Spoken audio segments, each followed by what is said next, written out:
ఈ ధరలు పెరగడం వల్ల ఈ పక్క తినుబండారాలకు కానివ్వండి సరుకులకి బాగా ప్రియమంగా ఉన్నాయి ధరలు అంటున్నారు, పర్లేదు అంటారా? మీరు మీరు జనరల్గా కొంటూ ఉంటారు కదా. అవును. ఒక పక్క చూసుకుంటే 7 నెలల ప్రభుత్వ కాలంలో ఏమేమి బాగున్నాయి, 2 ఆల్రెడీ పథకాలు అమల్లో ఉన్నాయి. ఒకటేమో ఏదైతే ఉచిత సిలిండర్లు అన్నారు దానికి డబ్బులు వెనకబడ్డాయి అంటున్నారు, వచ్చినాయి అసలు ఉచిత గ్యాస్ సిలిండర్లు. దానికి ముందేమో పెన్షన్ పెంపు ఒకటి అమలు అవుతుంది. మరి మిగతా పథకాలకేమో ఖజానాలో డబ్బులు లేవు. ఒక పక్క చూసుకుంటే అంతా అమలు అవుతాయి అంటారా? ఖచ్చితంగా మనం ఏం చేయలేము. ఆయన అమలు చేస్తారో చేయలేరు. మనం అంటే కూటమి అధికారంలోకి వచ్చారు, మనం ఏం చేయలేము. కూటమి ప్రభుత్వం సపోర్ట్ ఉంది కదా పైనుంచి, ఏదన్నా అయ్యే ఛాన్సులు ఉన్నాయా? అది అంటున్నారు, కాకపోతే అయ్యిద్దో లేదో మనకు తెలియదు. అయ్యేదాకా మనం చెప్పుకోవడానికి ఇక మనకు ఇది కాదు. అది మరి గత ప్రభుత్వాలకు సంబంధించి అప్పుడేమో 9 పథకాలు, ఇప్పుడేమో 6 పథకాలు. అప్పుడు సంక్షేమం అందించడానికి వాలంటీర్లు ఉండేవాళ్ళు. ఏమన్నా బాగుంది అప్పుడు? ఏమన్నా చాలా బాగుంది అప్పుడు.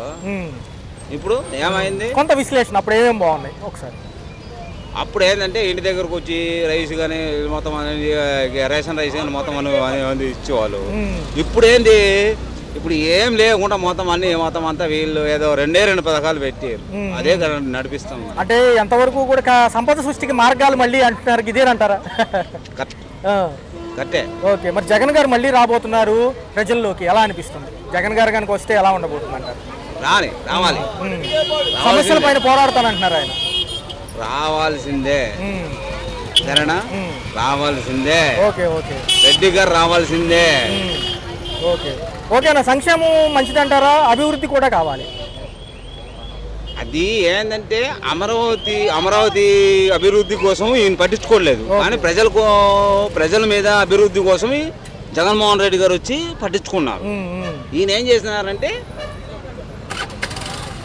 అమరావతి అభివృద్ధి కోసం ఈయన పట్టించుకుంటున్నాడు. మరి పేదవాళ్ళ పరిస్థితి వదిలేసిన